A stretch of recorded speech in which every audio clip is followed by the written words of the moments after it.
How to forget. In order to be able to forget, we need to look at what should be forgotten and what should not be forgotten. We must never forget to have compassion on our children. But what should we forget?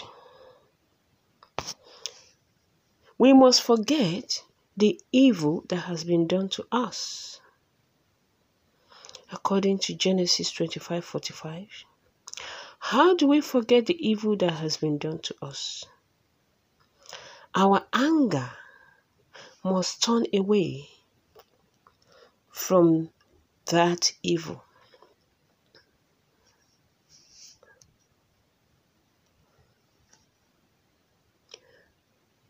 We must not be angry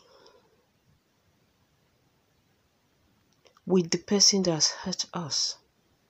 Otherwise, it will be difficult for us to forget. Another way of forgetting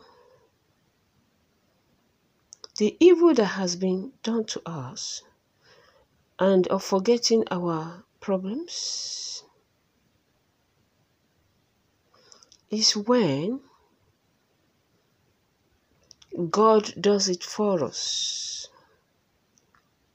When we give birth to a baby, He gives us a child. He gives us something good, something better than what we have lost. Then it becomes easy for us to forget.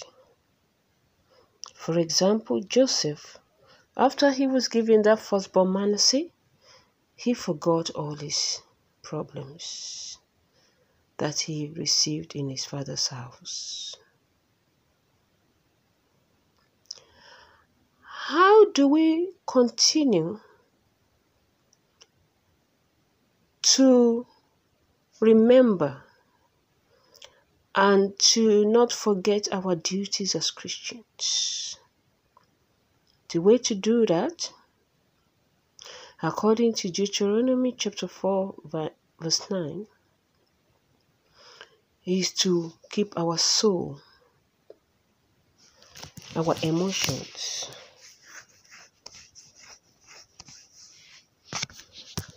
on the Word of God. Keep our eyes on the Word of God. We must not forget what the Word of God says. This is something we must never ever forget. We must continue to look at the Word of God and to look at the promises of God. They must remain in our heart. We must teach them to our children and to our grandchildren.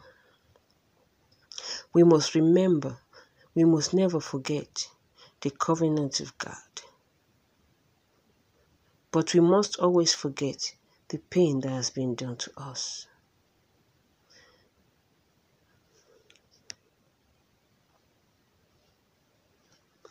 When we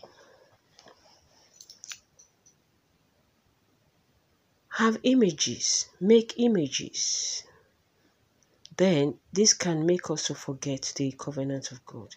We must avoid making images of anything that God has forbidden us from making.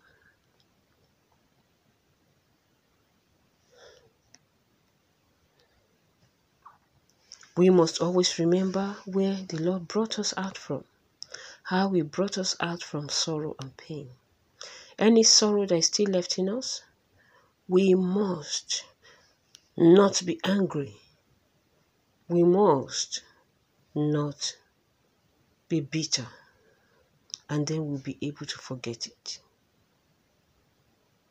We must keep the commandments of God, His judgments, and His laws, and His commands, and His statutes.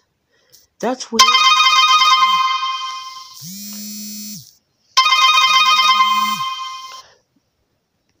we will not be able to forget God.